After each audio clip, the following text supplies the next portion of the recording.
النهاردة هنغوص في مجموعة مصادر بصراحة مثيرة للجدل شوية، بتتكلم عن مواضيع ممكن نسميها علوم محرمة. فعلا. معانا كلام عن طرق علاج قديمة قوي، وحاجات عن طبيعة النور والمادة في الكون بشكل مختلف تماماً عن اللي نعرفه. وحتى فكرة إن المية ليها ذاكرة وكمان طاقة كونية غامضة كده اسمها الأثير. تمام. والمهمة هنا هي إننا نستعرض الأفكار دي زي ما هي جاية في المصادر، ونحاول نفهم أبعادها. بالظبط.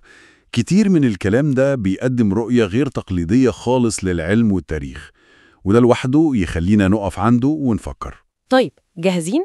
خلينا نبدأ الرحلة دي ونفكك الأفكار واحدة واحدة. أول محطة معانا مصر القديمة وحاجة اسمها أسطوانات الشفاء. الأسطوانات دي. المصادر بتقول إن الأسطوانات اللي بنشوفها في إيد بعض تماثيل الفراعنة دي ما كانتش مجرد زينة يعني. لا خالص. الفكرة المطروحة هنا إنها كانت زي ما قلتي تكنولوجيا علاجية. تكنولوجيا إزاي يعني؟ بصي، الفكرة إن واحدة بتبقى من النحاس في الإيد اليمين والتانية من الزنك في الإيد الشمال. النص بيقول النحاس ده موجب والزنك سالب. زي أقطاب بطارية يعني؟ حاجة زي كده بالظبط. لما الواحد يمسكهم بيعملوا زي دايرة طاقة حيوية بسيطة. الفكرة إن الدايرة دي بتستقبل طاقة من الأثير اللي حوالينا. الأثير تاني هنتكلم عنه بعدين ده. أكيد. المهم، الطاقة دي بتساعد على إعادة توازن طاقة الجسم نفسه وتقوي جهاز المناعة. يعني زي مضاد حيوي طبيعي بينشط الجسم من جوه. والأغرب كمان إن المصادر دي بتدي تفاصيل لصنعها بأبعاد معينة وليها علاقة بالنسبة الذهبية. بيقولوا النسبة دي بتزود الفعالية عشان بترن مع طاقات كونية معينة أو حاجة زي كده. وبيقولوا كمان طريقة الاستخدام نص ساعة وتمسك دي شوية ودي شوية. الفكرة نفسها إن تكنولوجيا قديمة تعتمد على مفاهيم طاقية كده بتخلي الواحد يفكر تاني في فهمنا للحضارات دي. فعلا فعلا. طيب، لو نقلنا من طاقة الجسم لطاقة الكون بقى، المصادر بتتكلم عن مفهومين تانيين برضو مثيرين للجدل: الضوء الأسود والمادة المظلمة. هل دول نفس الحاجة؟ لا، النصوص دي بتفصل بينهم تماما. الضوء الأسود ده بتقول إنه جزء مش بنشوفه من الطيف الكهرومغناطيسي. زي فوق البنفسجية وتحت الحمراء وكده. بالظبط، بس ليه قدرات مختلفة. بيقولوا بيخترق مواد معينة الضوء العادي مش بيقدر عليها. النقطة الأكثر غرابة بقى إن المصدر بيربط المفهوم ده بفكرة الظل في القرآن. الظل إزاي؟ بيعتبر إن الظل المذكور ده هو نفسه الضوء الأسود، اللي هو يعني مش بيتحجب زي الضوء العادي. وبيشير كمان لاستخداماته الحديثة في التحليل الكيميائي والتعقيم وكشف التزييف كإثبات يعني إنه موجود وليه تأثير. تمام، ده الضوء الأسود. طيب إيه قصة المادة المظلمة بقى من وجهة نظر نفس المصادر؟ دي شكلها مختلفة خالص. مختلفة جدا. المادة المظلمة هنا مش مجرد طيف، دي بيوصفوها كمادة فعلا بتملى الفضاء. مادة حقيقية؟ بالظبط.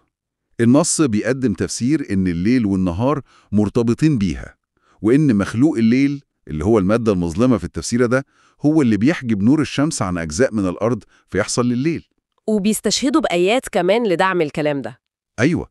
وكمان بيضيفوا إن ليها تأثير مهدئ علينا، بتساعد على السكون والتأمل بالليل، يمكن عشان وقتها بيقل التداخل الكهرومغناطيسي. سبحان الله. طيب، من طاقة الكون نروح لعنصر أساسي للحياة، المية.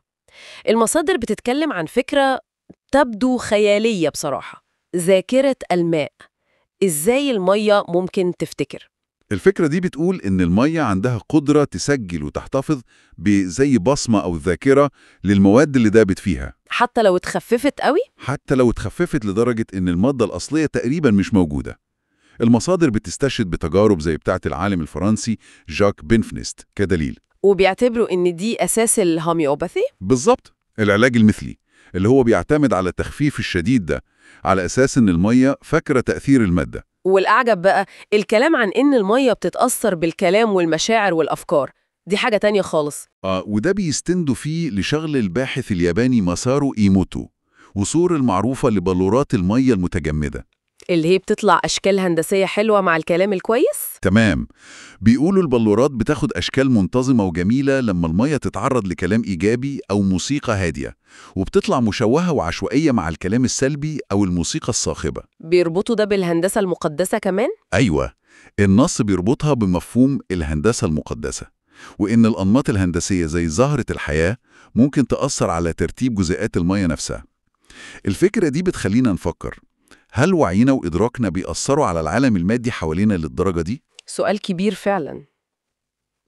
وده بيوصلنا للمفهوم الأخير والأكثر غموضاً يمكن، الأثير.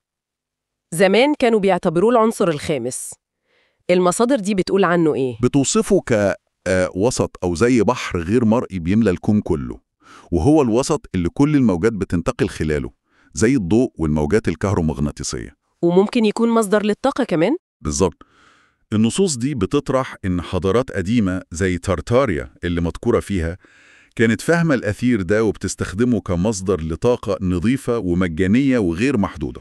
طيب السؤال اللي بيطرح نفسه، لو ده كان موجود ومهم كده، ليه العلم السائد النهاردة مش معترف بيه أو تجاهله؟ هنا بقى المصادر بتدخل في منطقة ممكن نقول نظريات المؤامرة شوية. إزاي؟ بتقول إن العلم ده أخفي أو اتحارب عن عمد لأسباب اقتصادية وسياسية، عشان يتم السيطرة على مصادر الطاقة المعروفة زي البترول والفحم. وبيجيبوا سيرة الصراع بين تسلا وأينشتاين؟ تمام. الصراع الفكري والتجاري بين رؤية نيكولا تسلا اللي كان عايز يستغل طاقة الأثير دي عشان يوصل كهرباء لاسلكية مجانية للعالم كله، وبين نظريات ألبرت أينشتاين اللي نفت وجود الأثير ده كوسيط ضروري للضوء. والنص بيلمح إن الأبحاث الحديثة ممكن تكون بتتكلم عنه بس بأسماء تانية؟ بيلمح إن ممكن أبحاث فيزياء الكم أو المادة المظلمة تكون بتتعامل مع جوانب من مفهوم الأثير ده بس تحت مسميات مختلفة. كل الكلام ده من أسطوانات الفراعنة لذاكرة المية للأثير، يعني بيفتح مساحات واسعة قوي للتفكير، وبنعيد النظر في حاجات كتير كنا بنعتبرها خلاص مسلمات يعني عن العلم والتاريخ والكون. فعلا. ويمكن أهم نقطة نخرج بيها عشان نفكر فيها أكتر هي، لو افترضنا بس إن المفاهيم دي فيها ولو جزء صغير من الحقيقة، يا ترى ده ممكن يغير إزاي نظرتنا للكون؟ ولتاريخنا اللي بندرسه، وحتى لقدراتنا إحنا كبشر اللي ممكن تكون لسه مش مكتشفة بالكامل. وإيه تاني ممكن يكون مخفي أو منسي في زوايا العلم والتاريخ دي كلها؟ سؤال مفتوح.